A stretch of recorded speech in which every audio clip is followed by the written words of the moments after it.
ringrazio la MEF per averci ospitato, la Cineteca con cui abbiamo collaborato per la realizzazione del libro, voi relatori perché siete presi la pazienza di leggere il libro con attenzione, ringrazio anche la Regione Sardegna che comunque ha finanziato il progetto di ricerca che ha portato alla realizzazione del libro. Allora, il libro nasce molto per caso, ma nasce da una richiesta di Vittorio De Seta. Vittorio De Seta sentiva il bisogno di far conoscere l'esperienza di Vanity Orgosolo perché lui riteneva che potesse essere un modello valido per avvicinarsi al cinema oggi, soprattutto per le nuove generazioni. Lui ritiene, io sostanzialmente il ragionamento che mi facevo era questo: ho fatto questo film come opera d'esordio ma con un'idea precisa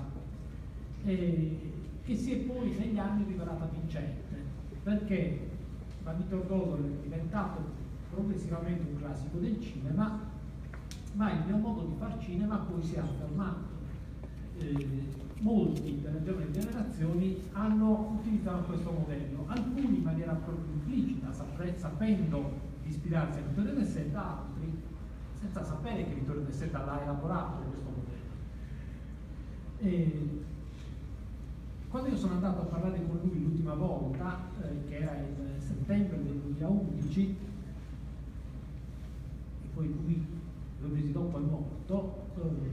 abbiamo lavorato intensamente per alcuni giorni per dare la struttura a questo progetto, ma anche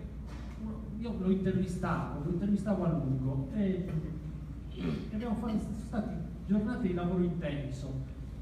Lui mi aveva detto: guarda, non so se sto male, non sono sicuro che se tu vieni poi ti posso seguire. Invece in realtà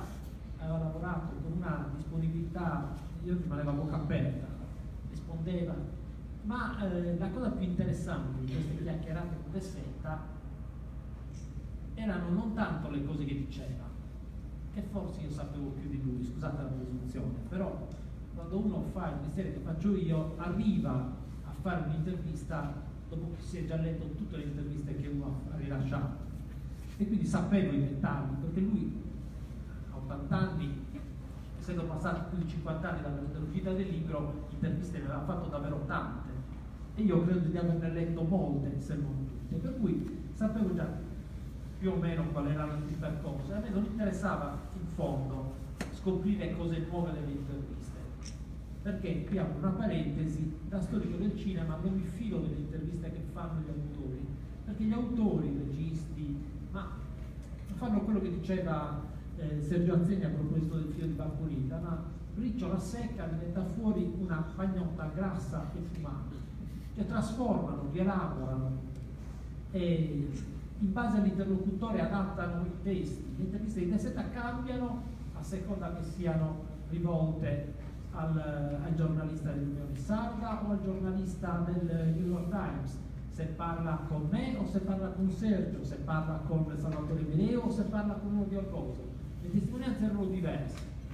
e quindi non mi interessava tanto questo, mi interessava invece capire il suo ragionamento sul film.